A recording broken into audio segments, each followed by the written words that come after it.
Hey everybody, it's Aaron from Warmouth, and today we are actually going to put it to the test. Is there any sound difference between a standard humbucker and a Trembucker? So stick around.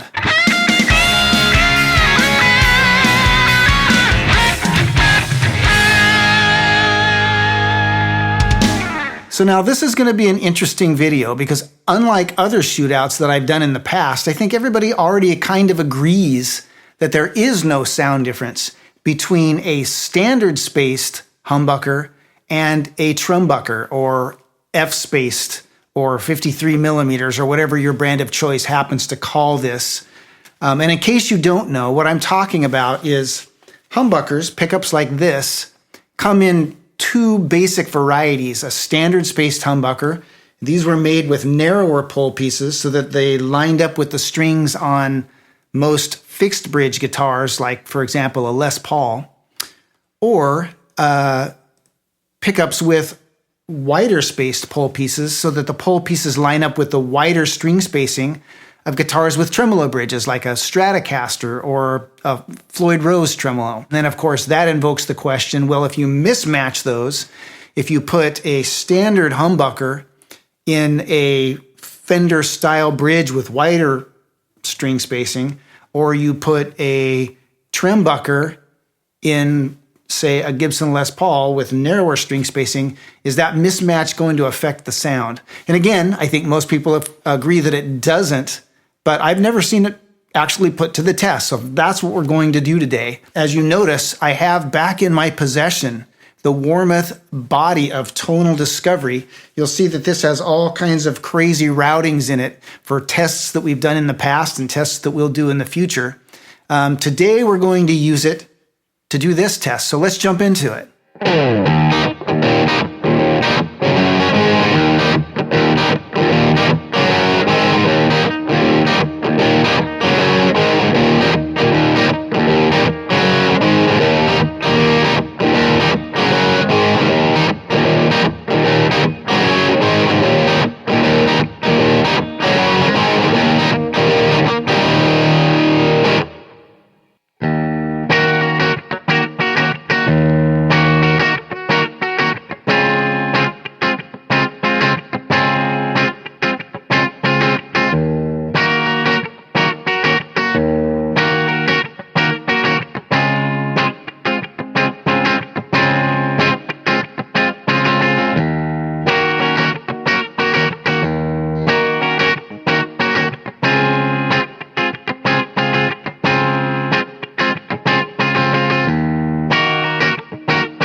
And there you have it. And obviously that was a blind test. I have not revealed which Seymour Duncan pickup I was using, let alone which one was the humbucker or Trembucker. So I'm going to do that now. I was using a Seymour Duncan JB, no big surprise there. And the first clip in each test was the humbucker. The second clip in each test was the Trembucker. And incidentally, I was going straight out of the Warmoth body of tonal discovery into my Marshall DSL 100HR, which I think is about the best rock amp you can get for the money right now, into my Torpedo Captor X, just using one of the stock 412 IRs, and then into my recording setup. So that's what I was using there. Now, as far as whether or not I heard any difference, I've listened to the clips multiple times, back to back, right in my DAW, and I can't really hear any difference that I can definitively say, yes, this is different. On some of the clips, I swear, well, first of all, you'll notice that a lot of the riffs that I played made use of the high and low E strings pretty significantly, and that's because it's those outside strings where the misalignment between the string and the pole piece becomes most exaggerated.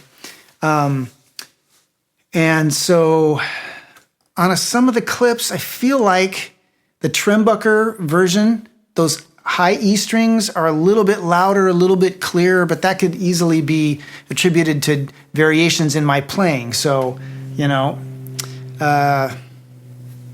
I can't say with any degree of confidence that there's any difference. I think they sound essentially the same. So I may have gone to a lot of trouble to prove something that everybody kind of intuitively already knew, but now we know for sure. So we can put that to bed. But if you have any other questions about same-word knocking pickups, humbuckers, trembuckers, pole pieces, string spacing on various bridges, anything like that, you can always check out the Warmoth website or give our customer service reps a call. And until next time, keep on picking.